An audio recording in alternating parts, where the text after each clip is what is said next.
pour l'apprentissage, parce qu'effectivement, nous, en lycée professionnel, on est très au courant sur l'apprentissage, puisqu'on en est les premières victimes. En fait, l'apprentissage de l'idéologie de Macron, c'est de l'emploi privé financé par le public.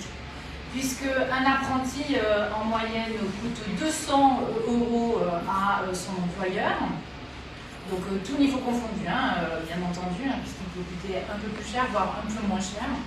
Donc forcément, ça fait baisser les taux de chômage pour ceux qui ont entre 18 et 20 ans, mais même si l'apprentissage progresse à 16 ans. Donc l'objectif, c'est de faire chuter le taux de chômage en finançant les emplois privés et surtout en finançant le lycée professionnel et l'apprentissage. Un lycéen professionnel en moyenne coûte 12 000 € par an à l'État, avec les machines, le salaire des enseignants, les locaux, un lycéen professionnel coûte ces tarifs-là.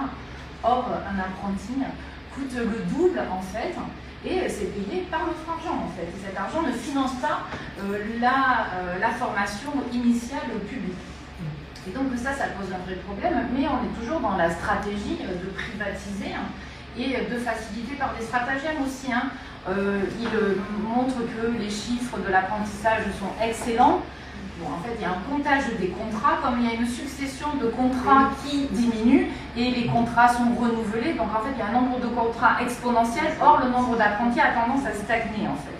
Il y a autre chose qui est corrélée à l'apprentissage, c'est que les accidents de travail ont explosé chez les jeunes entre 14 et 18 ans. Or, quand ils sont scolarisés dans les lycées pro, ils ne sont pas baissés. Voilà. Donc là, il y a une explosion, et notamment, il y a quelqu'un qui est chargé de faire le comptage. On sait qu'en France, en moyenne, il y a 1 mort par jour lié au travail. Et maintenant, parmi ces morts-là, arrivent des jeunes entre 14 et 18 ans, alors qu'avant, ils étaient protégés parce qu'ils étaient scolarisés.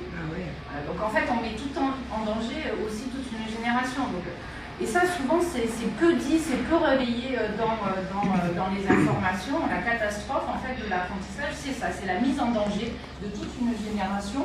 Et ensuite, évidemment, le financement public des emplois privés qui fait faussement baisser le chômage. Parce que cette manne, à un moment donné, elle va s'arrêter. Les lycées professionnels vont fermer, cette manne va s'arrêter, donc il y a toute une génération qui n'aura pas accès aux études. Et donc au bac, et donc à des CAP, donc à des formations qui permettent de travailler.